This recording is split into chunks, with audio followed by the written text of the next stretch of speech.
പാലാ നഗരസഭയിലെ സ്വതന്ത്ര UDF-നൊപ്പം നിൽക്കാൻ സാധ്യത. പാലായിൽ ചേർന്ന ജനസഭയിലാണ് UDF-നൊപ്പം നിൽക്കാൻ ഭൂരിപക്ഷ അഭിപ്രായം ഉയർന്നത്. UDF നേതൃത്വവുമായി ചർച്ച നടത്തുമെന്ന് ബിനു പുളിക്കക്കണ്ടം അറിയിച്ചു. മകൾ ദിയയ്ക്ക് ആദ്യ 2.5 വർഷം അധ്യക്ഷസ്ഥാനം നൽകണമെന്ന് ആവശ്യപ്പെടും. ജോസി ബാബുവിന്റെ വിവരങ്ങൾ നൽകാനായി. ജോസി, UDF-ന് മുന്നിലേക്ക് ഒരു ഉപാധിയോടുകൂടെ തന്നെയാണ് പുളിക്കക്കണ്ടം ഫാമിലി മുന്നോട്ട് വന്നിരിക്കുന്നത്. ജനസഭയിൽ UDF-നൊപ്പം തന്നെ നിൽക്കാനായിരുന്നു ഭൂരിപക്ഷ തീരുമാനം.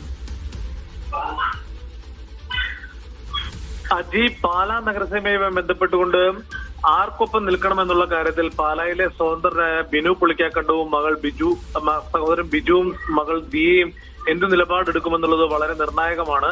ഈ ഘട്ടത്തിലാണ് ഇവർ ഒരു ഗ്രാമസഭ എന്ന നിലയിൽ അല്ലെങ്കിൽ വാർഡ് സഭ എന്ന നിലയിൽ ഇന്ന് ജനസഭ വിളിച്ചത്.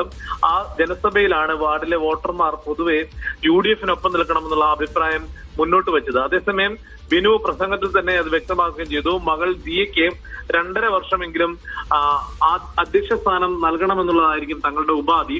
ആ ഉപാധി അംഗീകരിക്കുന്നതിനായി UDF നേതൃത്വവുമായി ചർച്ച നടത്തും. ആദ്യഘട്ടത്തിൽ UDF നേതൃത്വവുമായി ചർച്ച നടത്തും. UDF നേതൃത്വത്തിന്റെ നിലപാട് അറിഞ്ഞതിന് ശേഷം ഇക്കാര്യത്തിൽ തീരുമാനമെടുക്കാം എന്നതാണ് ബിനു പുളിക്കക്കണ്ടം ഈ യോഗത്തെ അറിയിച്ചത്. എന്തായാലും ഏറെ നിർണായകമാണ് ബിനു പുളിക്കക്കണ്ടത്തിന്റെയും കുടുംബാംഗങ്ങളുടെയും നിലപാട് പാലാ നഗരസഭയിൽ.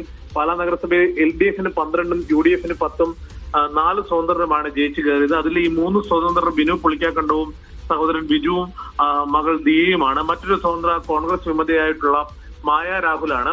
മായ രാഹുലിന്റെ കൂടി പിന്തുണയുണ്ടെങ്കിൽ UDF-ന് പൂർണ്ണമായും ഭരണം ഉറപ്പിക്കാൻ കഴിയും. നേരെ മറിച്ച് മായ രാഹുൽ LDF-നെ പിന്തുണയ്ക്കുന്ന ഘട്ടം വരികയും ഈ 3 പേർ UDF-നെ പിന്തുണയ്ക്കുകയും വന്നാൽ തുല്യമാകും. 13-13 എന്നതിലേക്കും.